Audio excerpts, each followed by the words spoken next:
நாடகத்தில் ஒரு நாயகி சில நாள் மட்டும் நடிக்க வந்தாள். புதுமுகமாது அனுபவம் ஏது, வயதோ 18. பட்டு கொண்டாள் மேடையிலே, அந்தோ பரிதாபம். அடிய வேடம் கலைந்ததம்மா, அடியேன் அனுதாபம்.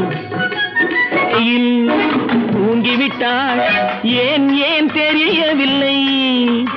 நித்திரையில் யாரை கண்டாள், அது நான் தான் எவரும் இல்லை.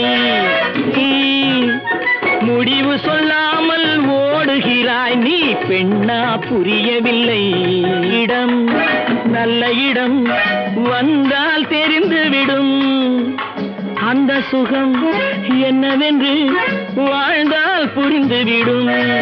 புது நாடகத்தில் ஒரு நாயகி சில நாள் மட்டும் நடிக்க வந்தாள்.